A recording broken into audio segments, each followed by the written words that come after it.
Donc, certains de ceux-là qui se disent des enfants de Dieu, si on les amène pour qu'on les délivre, ceux-là qui n'ont pas vraiment, ceux qui ne sont pas vraiment forts, ils vont prendre fuite. Ils se voient des enfants de Dieu, mais ce qui est en eux, les tonnes de démons qui sont en eux, c'est autre chose. Et ce sont ces démons-là qui les rendent encore plus incrédules, plus ambitieux, qui dressent toutes les formes des forteresses de doute, d'incrédulité, d'endoucement, de mensonges, d'hypocrisie, de manipulation, de tout en eux. Voilà. Vous avez besoin de la délivrance. Réfléchissez sur ton consort. Et il ne faut pas avoir honte. Il ne faut pas dire que moi là, je suis prophète, mais comment on va venir, je vais venir pour qu'on me délivre. Il ne faut pas dire cela. C'est pour ton salut. Moi là, je suis apôtre, je parle la langue, mais comment je vais venir pour qu'on me délivre? Comment? Non, il ne faut pas. Donc, c'est clair déjà à ce niveau. Donc, c'est clair déjà à ce niveau. Prenez une décision, ce n'est pas encore trop tard. J'ai dit, ce n'est pas encore trop tard. Dieu t'a appelé pour le servir dans quel domaine? Quel est le ministère qui t'a confié? Peut-être ton ministère, c'est juste pour nettoyer la maison de Dieu. Et toi, tu te fais appeler prophète et tu t'es établi même prophète, tu t'es établi responsable de l'église partielle et tu enseignes la parole de Dieu. Vous voyez? Tu crois que tu seras sauvé? Et c'est toi là qui t'es mis à enseigner de n'importe quoi, avec l'expression, des bêtises même aux gens. C'est toi qui es le pilier, le poumon ou le pilier ou le poumon des scandales. Parce que tout ce que tu enseignes là, c'est pas, tu es en train de drainer. Comment on draine l'eau dans un canal, c'est comme ça que tu draines des gens aussi en enfer. Dieu t'a-t-il établi? Dieu t'a-t-il réellement ou Dieu t'a-t-il véritablement établi? Le prédicateur de sa parole, son ancien, celui qui doit exhorter son peuple, fortifier. Et je vous informe que les saluts modernes ont toujours des mauvais conseils. Oui. Saül a des mauvais conseils à sa disposition. Et ce sont ces mauvais conseils-là qui l'ont entraîné. Même David a dit. David a dit que ce sont les gens qui t'incitent contre moi, David. Et il a dit ça à Saül. Aujourd'hui, les Saül modèles ont des conseils infernaux au bras d'eux. Il y a ceux-là qui veulent obéir, mais ce sont ceux qui sont un enfant comme ça, tu l'écoutes, un enfant, mais il faut attendre d'abord, il faut. Et quand il veut agir, non, attends demain, il faut attendre 2 jours, il faut attendre, et c'est comme ça qu'ils les retiennent toujours captifs. Quand ils veulent faire quelque chose, ils veulent se repentir. Non, est-ce que ça vient de Dieu? La Bible n'a-t-il pas dit cela? Et c'est comme ça. Et c'est comme ça qu'ils s'égarent, ces gens-là. Si tu as un mauvais conseil à ta disposition, chasse bien que c'est pour l'enfer. Un mauvais conseil te détruit toi-même. Si tu as un bon conseil, c'est pour ton bien aussi. Si tu as un mauvais conseil, c'est pour ta décision. Ce sont les mauvais conseillers qui ont soutenu, qui ont aidé Samuel, qui ont soutenu, qui ont excité, qui ont poussé, qui ont manipulé. Je ne sais pas, manipuler même les gens, je peux le dire. Samuel jusqu'à se faire détruire, jusqu'à mourir. Donc réfléchis, pose-toi juste la question. Qui sont mes conseillers? Est-ce que mes conseillers sont des humains normaux? Est-ce que ce sont réellement des humains normaux? Des humains normaux, créés à l'image de Dieu. Il y a sa ressemblance. Est-ce que ces conseillers ne sont pas des gens qui sont dans l'occultisme et qui se sont déguisés juste? Est-ce que ce ne sont pas des semences de Satan? Oui, il y a beaucoup de semences de Satan. Certains qui sont des semences de Satan, mais ils ne se reconnaissent pas. Mais ils ne savent pas qu'ils sont des semences de Satan. Et après, c'est un jour de leur nature vont véritablement être exposés. Donc, qui est ton conseiller? Ou qui sont tes conseillers? Pour ça. Qui sont tes conseillers? Qui est celui-là que tu as l'habitude d'écouter mieux? Celui-là qui te dit quelque chose, tu écoutes, tu prends, tu mets en pratique. Qui est celui-là? Les mauvais conseillers, les mauvaises compagnies corrompent les bonnes mœurs. Tu peux avoir dans ton cœur la crainte de Dieu, mais si tu as des mauvais conseillers autour de toi, c'est pour ta ruine. Même Proverbe a dit qu'un roi qui a des mauvais conseillers commettra de mauvais actes. Il fera des choses qu'il ne doit pas faire. Si tu as des mauvais conseils, c'est pour ta propre vie, c'est pour ta décision. Donc, entre maintenant en toi, qui est celui-là que tu as l'habitude d'écouter mieux?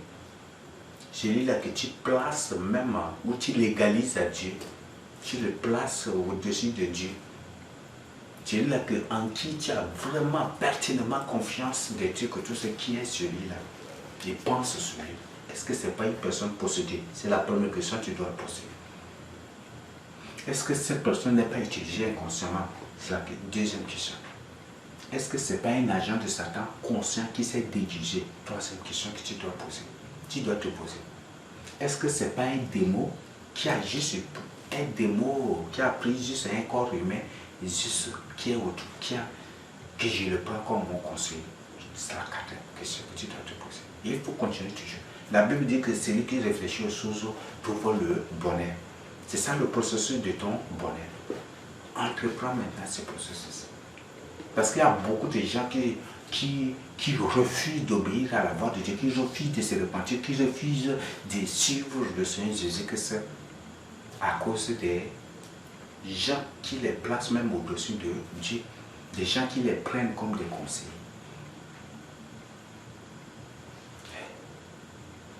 Donc, c'est terrible. Et c'est que je tiens à t'informer, à t'avertir. Si tu sers Dieu pour l'argent, cesse maintenant. Tout l'argent que tu as acquis là, consacre tout ça pour l'œuvre de Dieu. Je te le répète, consacre ça pour l'œuvre de Dieu. C'est cet argent-là qui va attirer la colère de Dieu, la décision sur toi.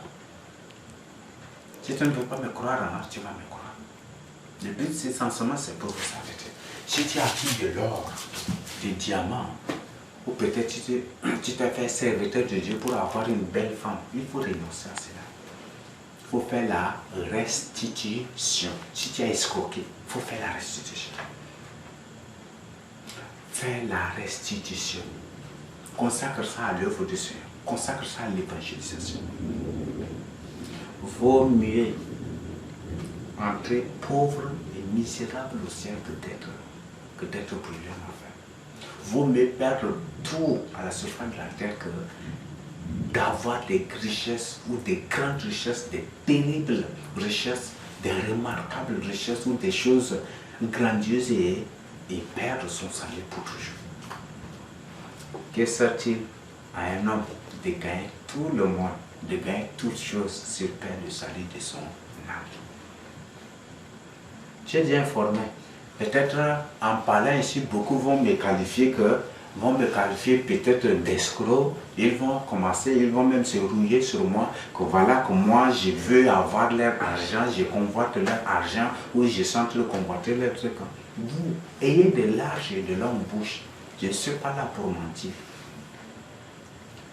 D'ailleurs, toi qui es dans l'occultisme, toi qui es démon en forme humaine, sémence de Satan, agent de Satan, toi que je te connais, qu'est-ce qui va me rapprocher même de toi?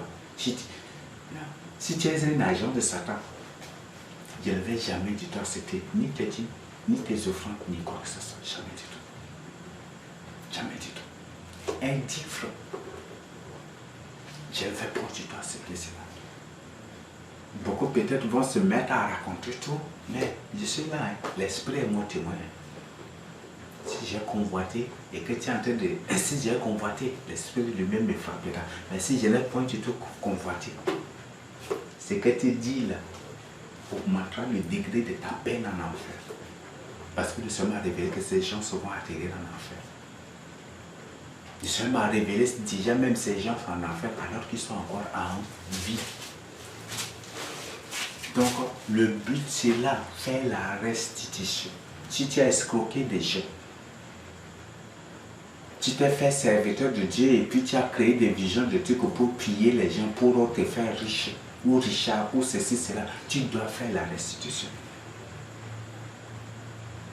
Mais si tu ne fais pas la restitution, tu es déjà informé, tu es déjà averti. Le but c'est là, c'est juste nous avertir. Je ne t'impose pas. Si peut-être tu t'es fait serviteur de Dieu pour avoir un bon mari, un mari qui va se soumettre à toi parce que tu es servante de Dieu. Oui, même c'est beaucoup de nos sœurs s'engagent à servir le Seigneur juste pour avoir un bon mari, c'est ça. Elles s'engagent à servir tout en visant un homme qui dit. Beaucoup même des gens aussi, beaucoup, hein, des serviteurs de Dieu, c'est comme ça qu'ils le font. C'est terrible. Là même, il y a beaucoup. Ils veulent être serviteurs de Dieu parce qu'ils ont subi une fille là déjà. Ou en servant pendant peut-être même beaucoup aussi. Pendant qu'ils dansent, oui, pendant la louange là, ils sont en train de guetter et puis c'est toujours celle-là qui l'a, c'est toujours. Et quand après le culte, tu as bien chanté aujourd'hui. Oui, là c'est direct. C'est ce qui se passe. Si c'est pour ça là, ça c'est bien que tu ne vas pas rater le jugement de Dieu. Ça, tu ne vas pas rater le jugement de Dieu. Donc tu sers Dieu pour quel intérêt? Quel est, je ne sais pas, bon, je sais c'est l'intérêt, mais quelle est ta vision, c'est qui, ta motivation, pourquoi tu sers Dieu? C'est la question que tu dois te poser. Parce que tu veux devenir riche. Comme l'autre est riche, je veux aussi devenir riche. Ou parce que tu veux être populaire et célèbre comme l'autre est populaire et célèbre. Ou qu'est-ce que tu veux? Quelle est ta vision derrière cela? Est-ce que c'est Dieu qui t'a établi? Parce qu'une personne qui est établie par Dieu n'a point du tout ces genres d'intention. Jamais du tout. Même s'il en a, il va se repentir, il va s'en détourner. Et il va faire rien que ce que le Seigneur Jésus lui a ordonné de faire, lui a recommandé de faire. Une personne établie par Dieu est toujours perméable aux visions, aux révélations et aux avertissements que Dieu lui ordonne à travers les autres élus de Dieu.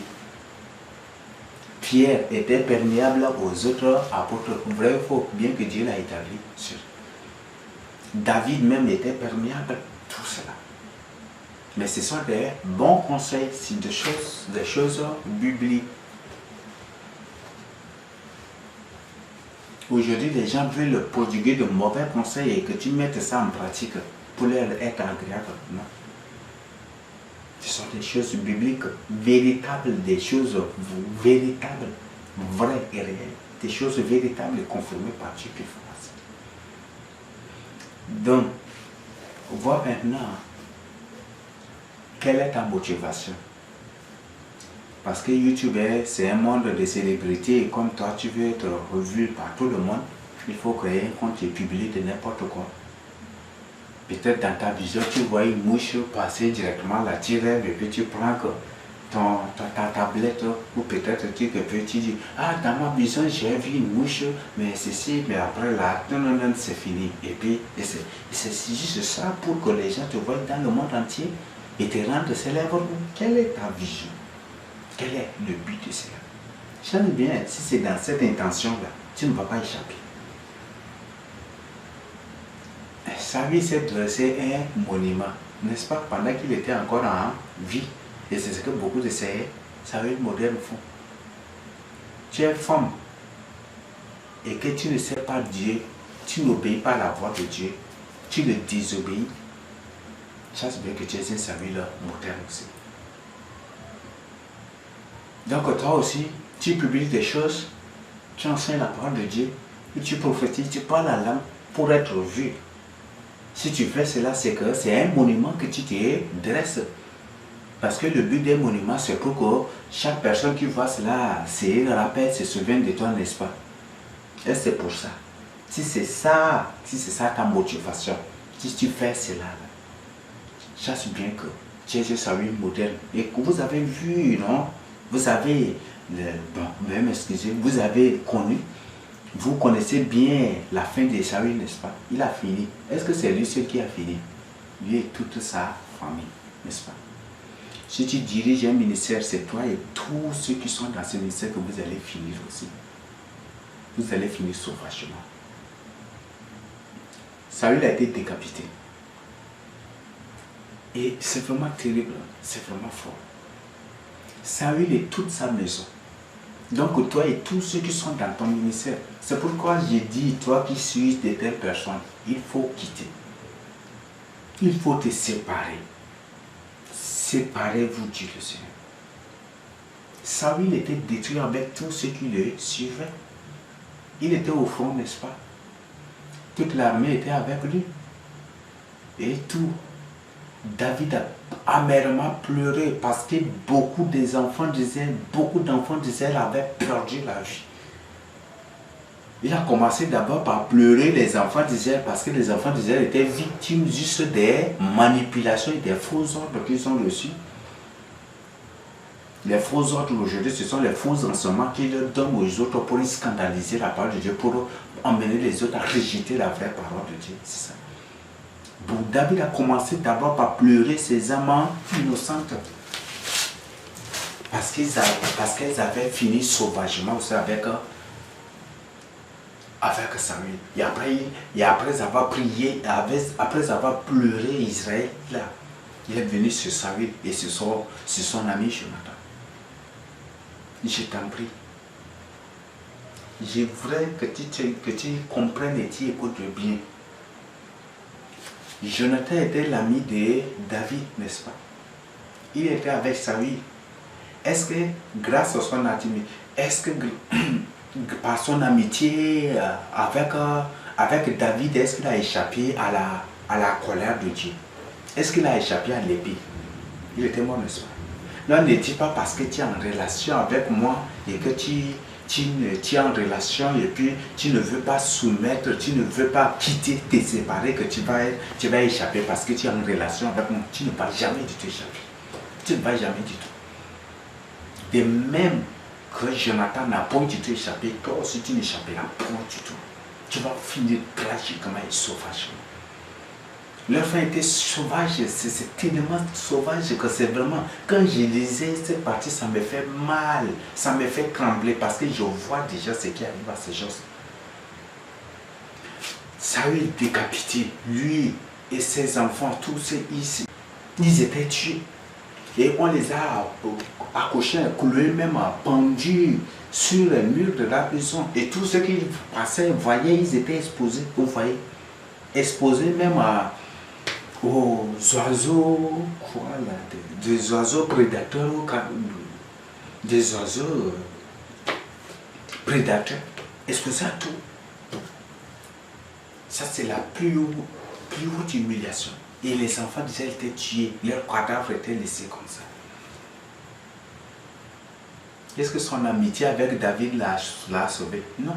Ne le dis pas parce que tu es sur les révélations et que tu es dans tes trucs, tu es dans un temple soumis au pape, tu refuses d'obéir à la voix de Dieu, tu refuses de te soumettre, tu refuses de douter, de déraciner les forteresses de doute, d'incrédulité, d'endoucement, d'orgueil, d'arrogance, de ta vie charnelle, ta vie que tu vas jamais. Non, là jamais du tout. Là jamais du tout. Donc, il vous faut quitter, il vous faut sortir du milieu du. C'est seulement si Jonathan s'était séparé de son papa et que si résolument il s'était séparé de son papa, vous croyez qu'il allait mourir? Non. Il n'allait pas mourir. S'il avait pris fuite aussi avec David, je crois qu'il n'allait pas mourir. S'il s'était échappé avec, s'il avait suivi David, il n'allait pas mourir. Il avait même beaucoup d'opportunités. Parce que je crois que c'est dans une forêt non, de Aquila comme ça. Et puis, Jonathan avait appris que David est dans cette forêt et Jonathan est parti derrière lui. Mais il avait cette opportunité de s'échapper, de quitter sa maison parce qu'il sait déjà que son papa et ceux qui le suivaient vont mourir. Il savait. Au lieu de quitter, lorsque David quittait, au lieu de le suivre carrément, non, mon papa là, des trucs comme ça, je ne veux pas quitter parce qu'il va me gronder des trucs avec tout le truc. Il a refusé. Et il a fini par là pour mourir sauvagement. Il a explosé sauvagement aussi. Inhumainement aussi, comment son papa et les autres. Vous voyez. Les Samuels modernes finissent toujours sauvagement, si vous le croyez ou pas. Et tous ceux qui suivent les Samuels modernes finiront aussi sauvagement. Finiront aussi sauvagement. Tous ceux qui suivent les Samuels modernes finiront aussi sauvagement. Si vous le croyez ou pas, c'est une vérité. C'est la vérité que je partage avec vous. Donc, quelle est ta décision? Tu suis le Seigneur Jésus-Christ, c'est juste par ambiance, parce que dans certains temples-là, il faut sauter, toucher le plafond, il faut crier, danser. Ça, c'est la passion carrément de la jeunesse, c'est les trucs, ce n'est plus l'esprit que c'est. Il y a même ceux qui confondent l'ambiance avec la manifestation de l'Esprit Saint, ceux qui confondent la manifestation des démons avec la manifestation de l'Esprit Saint. Ça, c'est terrible. Si tu suis le Seigneur Jésus, c'est juste pour les plaisirs de la chair, juste pour les plaisirs, la satisfaction, pour le présent, pour te libérer de tes soucis, de trucs comme ça, juste parce que là tu te trouves, il y a beaucoup d'ambiance, c'est bien, donc si c'est ça, tu ne vas pas échapper à la colère de Dieu. Tu ne vas pas échapper au jugement de Dieu. Et le jugement de Dieu, c'est d'abord sur chaque personne. Le jugement de Dieu commence d'abord par sa maison. Donc, quel est ce jugement? Nous allons découvrir. On va vous trouver, et là, à travers cet enseignement, ça nous fait comprendre que à cette troisième guerre mondiale, beaucoup de ceux qui mourront seront des soi-disant serviteurs de Dieu et des soi-disant chrétiens. Ce sont ces gens-là qui mourront sauvagement. Et là, vous commencez par comprendre déjà ce qui vous attend. Si vous ne vous replantez pas. Je me suis étudié et tout le je m'examine et en vous présentant cela même, je suis en train de m'examiner. Je dis toujours, s'il y a quelque chose caché dans ma vie, s'il y a quelque chose que j'ignore dans ma vie, que tu me révèles, que tu ne me caches point du tout, ne me caches point du tout ces choses. Ne m'en dessus point. S'il y a des choses que tu me révèles, je vais te confesser même publiquement. Je vais confesser cela. Car je n'ai point du tout honte de confesser mes péchés devant ton peuple. Je n'ai pas honte de confesser, ni peur de confesser mes péchés. Révèle-moi ce qui est caché et je ferai. Donc, je veux que tu entendes toi-même. Je veux que tu entendes toi-même. Le but, c'est quand nous allons aborder, aujourd'hui nous allons voir juste ces parties introductives et les autres, nous allons découvrir vraiment le nez vraiment de cet enseignement. Nous allons découvrir vraiment la profondeur de cet enseignement arrivé. Donc ne dis pas que c'est un enfant qui est en train de parler. Si tu me prends pour un enfant qui te parle pour refuser, sache bien que c'est un blasphème contre le Saint-Esprit. C'est une offense à l'Esprit Saint. Le Seigneur se sert de qui il veut pour te. D'ailleurs, je n'ai même pas l'intention de te présenter ce thème. C'est l'Esprit qui m'a. C'est le Seigneur lui-même qui m'a communiqué. Qui m'a ordonné de partager ça avec vous. Si vous le croyez ou vous ne le croyez pas, le Seigneur a bien dit, Jean 12, du verset, je ne sais pas, c'est 46 ou c'est 47 à 48 ou 9, comme ça, il dit, c'est que c'est lui le juge péchant, mais ce sont les paroles qui sortent de sa bouche là qui jugeront. Qui jugeront? Ceux qui les rejettent. Là, si tu rejettes, c'est par ces choses que tu seras condamné. C'est par ces choses, je ne dis pas non pour blasphémer ni pour... Non, non, je te dis la vérité. Le Seigneur, 1, m'a établi pour enseigner sa parole. Le Seigneur, 2, m'a établi son prophète. 3, il m'a établi pour prophétiser. Il m'a établi son prophète. Il y a même beaucoup de choses que je pouvais même m'élever comme ça, prophétiser, mais j'ai peur. Moi, je ne veux pas des trucs que moi-même, or, des choses que je pouvais même moi-même m'élever, prophétiser. Et le Seigneur m'a établi. Le Seigneur m'a établi son premier ministre. Le Seigneur m'a établi son nom. Le Seigneur m'a établi son premier témoin. Le Seigneur m'a établi son serviteur. Le Seigneur m'a établi pour préparer ses enfants. C'est ce qu'il m'a dit de sa propre bouche. Je ne suis pas là pour mentir. Je ne suis pas là pour... Mais je vous dis la vérité. Il m'a établi pour préparer ses enfants pour l'enlèvement. Il sera fait de grandes choses, beaucoup d'autres choses dans la vie. Et tout le jour, et chaque fois qu'il me révèle quelque chose, me révèle un thème pour enseigner. Je dis, Seigneur, que je ne fasse point, que j'enseigne point de toutes mes connaissances, même à deux côtés. Écrase-moi la poussière de l'humilité, mais que ta parole, que toi-même tu enseignes ta parole. Donc, je veux que tu entends toi-même et je veux que tu réfléchisses. Si tu rejettes ces paroles, sache bien que c'est par ces paroles que tu seras jugé et condamné. Donc, tu es informé. Je ne t'impose pas de croire, mais tu le croiras. Tu le croiras. Donc, la question à te poser, est-ce que réellement tu sers Dieu? Est-ce que par confusion, tu n'appelles pas Satan ou les anges déchus, les anges de Dieu et Satan, le Seigneur Jésus-Christ? Parce qu'il y a des gens qui font cette confusion. Je crois que c'est en 2018, non? C'est en 2018. Donc pendant... C'était des choses... Ou c'est en 2019. Donc, Satan était venu. Je ne dis pas, je ne mens, c'est pas un mensonge, je partage avec vous. D'ailleurs, c'est une révélation que je viens de partager avec vous. Satan était venu.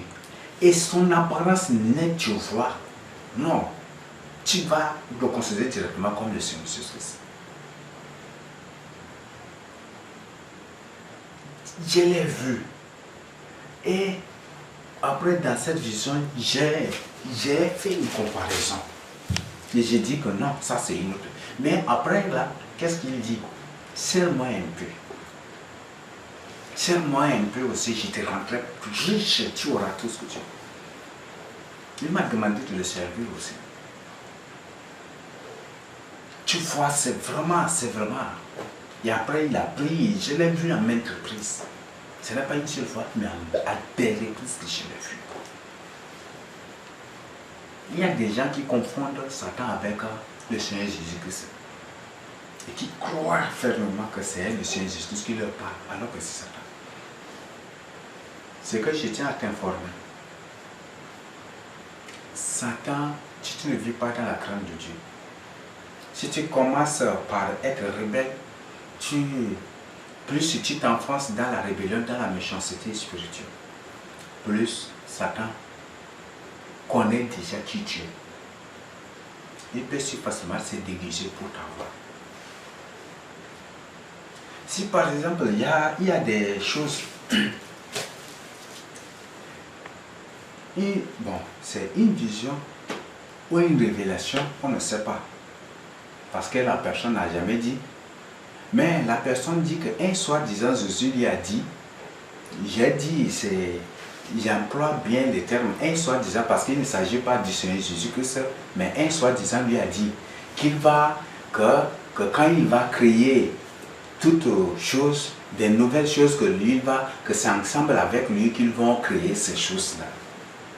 Donc la nouvelle terre, la personne va créer la nouvelle terre avec Dieu, la nouvelle Jérusalem, tout là, c'est la personne va faire. Bon, vous voyez même, vous-même là, vous voyez. Et en ces choses, les gens croient. Et ces gens qui croient en ces choses-là sont prêts à semer des scandales parmi les élus de Dieu. Sont prêts à semer des scandales. Je travaille toujours sur l'orientation et d'après l'orientation du Saint-Esprit. Je ne sais pas comment vous expliquer cela parce qu'il me manque vraiment de mots. Mais chaque fois, par exemple, même pendant que j'enseigne, quand quelque chose vient et que c'est contraire, l'esprit va me faire trembler, je ne vais pas être du tout. Et ça ne va pas du tout. Et c'est selon ce que l'esprit, c'est ce que l'esprit m'oriente, c'est ce qu'il me communique directement que je partage. Mais quand je partage un enseignement où je donne un exemple, il y a des gens qui se font même des correcteurs de la parole de Dieu. Et qui viennent que non, que voilà, et c'est juste pour corriger, ou pour me corriger, ou pour faire, je ne sais pas, mais c'est vraiment faux. Donc, il y a des visions mensongères, des choses n'importe quoi que Satan s'est dit, que Satan donne à ces gens, et ces gens, et c'est les autres, ils croient vraiment que c'est la vérité. Ils prennent ça là, mais ils sont prêts à scandaliser celui du diable par ces choses. Si vous avez vraiment l'Esprit de Dieu, et si réellement, si l'Esprit se manifeste, réagisse, est vraiment l'œuvre, si l'Esprit vraiment réagisse de manière automatique dans votre vie comme il le fait avec moi,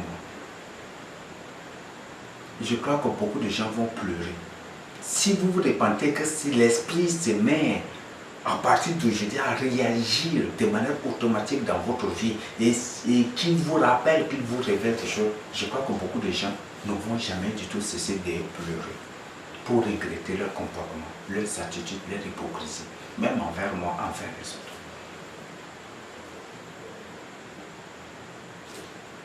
Mais que le Seigneur Jésus-Christ nous aide vraiment. Que le Seigneur Jésus-Christ nous aide. Donc, la question à te poser, Dieu t'a appelé pour quelle mission? Jérémie a reçu une mission particulière. Ézéchiel a reçu une mission particulière. Est-ce que Dieu t'a-t-il réellement établi pour enseigner sa parole? Selon le Seigneur, et selon ce que Dieu nous a dit dans Jean 16, c'est 12 à 13 ou c'est 12 à 13 ou à 14, si vous lisez, que c'est l'Esprit qui nous enseignera toutes choses, n'est-ce pas? Maintenant, si réellement Dieu t'a établi pour enseigner sa parole, c'est l'Esprit, non? C'est l'Esprit qui, à travers toi, enseigne la parole de Dieu, n'est-ce pas? Qui prêche la parole de Dieu, n'est-ce pas? Si par exemple l'Esprit te choisit, l'Esprit te donne le thème, par exemple, la grâce ou le temps de la grâce, et il me donne le même temps ou le même thème aussi. Et si en exposant ces deux thèmes, parce que c'est l'Esprit qui enseigne toutes choses, toi tu enseignes différemment et moi j'enseigne différemment. Vous croyez que c'est vraiment le même Esprit qui est en train d'enseigner ces choses-là? Tu enseignes, tu dis, non, la grâce condamne, qu'on ne doit pas, c'est selon le cœur, et ce n'est pas que les animaux impurs, on ne doit pas consommer, on ne doit pas faire ceci, et il dit, la grâce condamne cela. Et l'Esprit à travers moi m'enseigne que non, nous devons faire cela, et il y a telle choses qui sont abolies. Et si les deux enseignements sont différents, vous croyez que c'est le même Esprit? Satan a bien su que c'est très... Il a bien su que qu'il va prendre beaucoup de gens au piège. C'est comme ça qu'il a créé, il a mis sur pied ce qu'on appelle le système d'endoctrinement des pensées kabbalistiques, des pensées, des démons qu'on appelle l'école. Il y a l'école, on vous apprend, et à l'école, au fur et à mesure, on vous apprend l'exposé, les débats, soutenir sa thèse, défendre sa thèse, et c'est ce qui fait que les gens ont amené ça même à l'église. Donc chaque personne veut défendre sa thèse. Si réellement l'esprit, si c'est réellement c'est l'Esprit Saint qui t'utilise, et si c'est réellement l'Esprit Saint qui t'utilise, c'est qu'il m'a révélé, c'est qu'il m'a révélé, c'est qu'il m'a ordonné de partager avec vous. Si toi tu enseignes d'autres choses, ça ne vient pas de l'Esprit Saint. Parce que l'Esprit Saint ne crée pas des choses différentes pour mettre les gens en conflit ou dans la confusion. C'est ça, non? Par exemple, je donne encore un autre exemple. L'Esprit Saint me révèle que l'enfer existe, n'est-ce pas? Et où m'a donné un thème sur l'enfer pour partager, n'est-ce pas? Ça, c'est un exemple. Et toi aussi, il t'a demandé où tu enseignes aussi sur l'enfer. Dans ton enseignement, toi, tu dis que l'enfer n'existe pas. Et moi, dans mon enseignement, je dis que l'enfer existe. Est-ce que les deux enseignements-là, c'est coordonné ou c'est le même esprit qui donne à ces deux enseignements différents pour mettre les gens en conflit, ou dans la confusion, ou dans le désordre? Cela prouve à suffisance que c'est deux esprits qui sont à l'œuvre. Donc, il y a un esprit de thèse, un esprit qui est en train de soutenir sa thèse, qui est en train de défendre sa thèse, et l'autre esprit qui est en train d'exposer, qui est en train de révéler la vérité et la réalité. Parce que l'Esprit Saint n'expose pas deux choses différentes à la fois, n'expose point du tout. Il ne présente point du tout deux choses différentes pour mettre les gens en conflit, pour confondre les gens et pour scandaliser les gens. Jamais. Donc, toi-même entre un thème, bon, c'est vraiment remarquable. Mais c'est juste ça que tu dois comprendre. Donc, réfléchis, si réellement Dieu t'a établi pour enseigner sa parole, si réellement Dieu t'a appelé, Dieu t'a choisi, Dieu t'a oint, ou peut-être établi pour enseigner sa parole, pour exhorter, pour prêcher sa parole.